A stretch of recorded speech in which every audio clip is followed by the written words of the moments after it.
Assalamualaikum warahmatullahi wabarakatuh.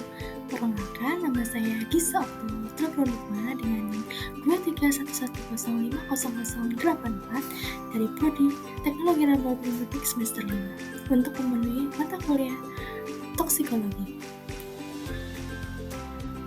Baik, di sini saya akan memberikan review jurnal yang sudah saya cari. Pada kesempatan kali ini, saya akan mempresentasikan hasil penelitian berjudul Efek Paparan Karbon Monoksida Terhadap Morfologi dan Muatan Permukaan Sel Darah Merah berdasarkan jurnal internasional karya Kozlov dan rekan-rekan pada tahun 2013 yang diterbitkan di The Journal of Membrane Biology. Baik, selanjutnya ada latar belakang ya.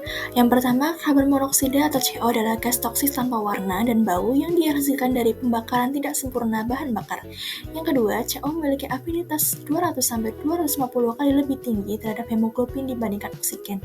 Yang ketiga, paparan CO menyebabkan hipoksia jaringan dan dapat merusak struktur sel darah merah atau eritrosit. Yang keempat, menurut penelitian oleh Kozlov, meneliti perubahan muatan permukaan membran eritrosit akibat paparan fatal CO sebagai indikator adanya kerusakan. Jadi di sini karbon monoksida atau CO adalah gas beracun yang tidak berwarna dan tidak berbau yang dihasilkan dari pembakaran tidak sempurna bahan bakar. Gas ini memiliki afinitas sekitar 200-250 lebih tinggi terhadap hemoglobin dibanding oksigen, sehingga dapat membentuk karbonasi hemoglobin dan menghambat pengangkutan oksigen ke jaringan. Dalam kondisi keracunan berat, hipoksia jaringan dapat terjadi dan mempengaruhi struktur serta fungsi eritrosit. Oleh karena itu, penelitian ini dilakukan untuk melihat bagaimana karbon monoksida dapat mengubah muatan permukaan dan bentuk morfologi eritrosit sebagai bagian dari efek toksiknya. Untuk rumusan masalah, bagaimana pengaruh paparan karbon monoksida terhadap muatan permukaan dan morfologi eritrosit? Untuk jawabannya akan dibahas di slide-slide selanjutnya ya. Selanjutnya ada tujuan penelitian. Mengetahui dampak toksisitas karbon monoksida terhadap sel darah merah manusia melalui analisis perubahan muatan permukaan dan morfologi eritrosit. Tujuan dari penelitian ini adalah untuk mengetahui pengaruh toksisitas karbon monoksida terhadap eritrosit dengan cara menganalisis perubahan muatan listrik di permukaan sel serta perubahan bentuk sel darah merah melalui pemeriksaan mikroskop elektron. Ada metode penelitian. Jenisnya yaitu eksperimen laboratorium postmortem. Untuk sampelnya yaitu 20 darah manusia, kasus keracunan CO fatal dengan kontrol normal. Pemeriksaan yang dilakukan yaitu analisis data potensial atau muatan permukaan eritrosit, yang kedua ada mikroskop elektron transmisi atau TEM untuk morfologi.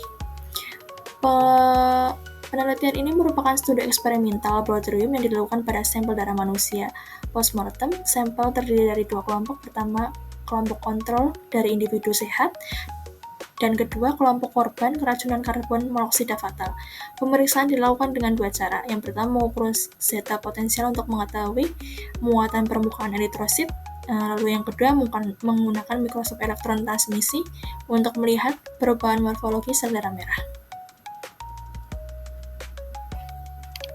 Oke, selanjutnya ada hasil penelitian. Berikut ini adalah gambar hasil pengamatan mikroskop elektron dari jurnal Kozlov dan rekan-rekan lainnya. Pada bagian kiri terlihat eritrosit normal dengan bentuk bikonkav khas, halus, dan memiliki lelukan di bagian tengahnya. Sedangkan pada bagian kanan, eritrosit dari korban keracunan CO tampak lebih bulat, membengkak, dan kehilangan bentuk bikonkavnya. Hal ini menunjukkan adanya kerusakan membran dan perubahan struktur akibat paparan gas karbon monoksida.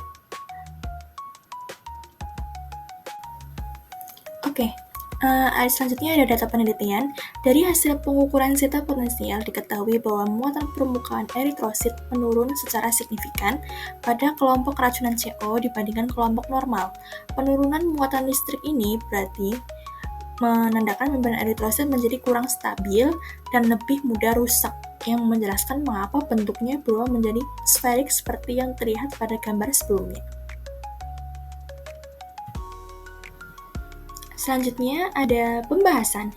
Yang pertama, CO menempel kuat pada hemoglobin membentuk karbonksi hemoglobin menurunkan kapasitas angkut O2. Yang kedua, hipoksia jaringan menyebabkan kerusakan membran eritrosit. Yang ketiga, penurunan zeta potensial menandakan perubahan komposisi lipid dan protein membran sel darah merah. Yang keempat, hal ini menjelaskan mengapa pada kasus keracunan CO berat, darah tampak purna merah cerah akibat karbonksi hemoglobin, namun eritrositnya mengalami deformasi. Hasil penelitian ini membuktikan bahwa paparan karbon monoksida menyebabkan gangguan pada kestabilan membran eritrosit. Mekanismenya adalah karena CO menempel kuat pada hemoglobin, membentuk karbonksi hemoglobin, dan mengurangi oksigenasi jaringan. Kekurangan oksigen tersebut memicu stres oksidatif yang mengubah struktur lipid dan protein membran sel. Akibatnya, sel darah merah kehilangan elastisitas dan bentuk normalnya yang pada akhirnya dapat mengganggu fungsi transportasi oksigen.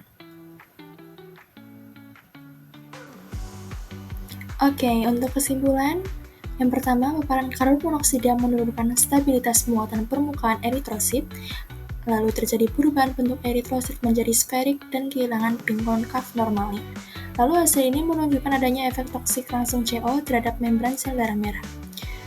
Jadi, paparan karbon monoksida dapat menyebabkan penurunan muatan permukaan eritrosit dan perubahan bentuk morfologi sel darah merah. Eritrosit yang semulanya bikonkav menjadi lebih bulat dan kaku akibat kerusakan membran. Hal ini menunjukkan bahwa karbon monoksida tidak hanya mengganggu fungsi hemoglobin, tetapi juga menimbulkan efek toksik langsung pada membran sel darah merah.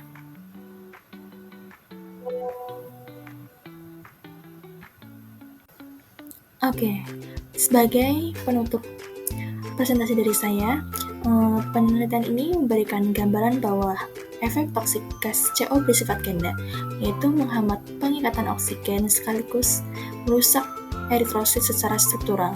Oleh karena itu, penting bagi masyarakat untuk menghindari paparan gas CO dari knalpot kendaraan, kompor tertutup, atau ruangan berventilasi buruk.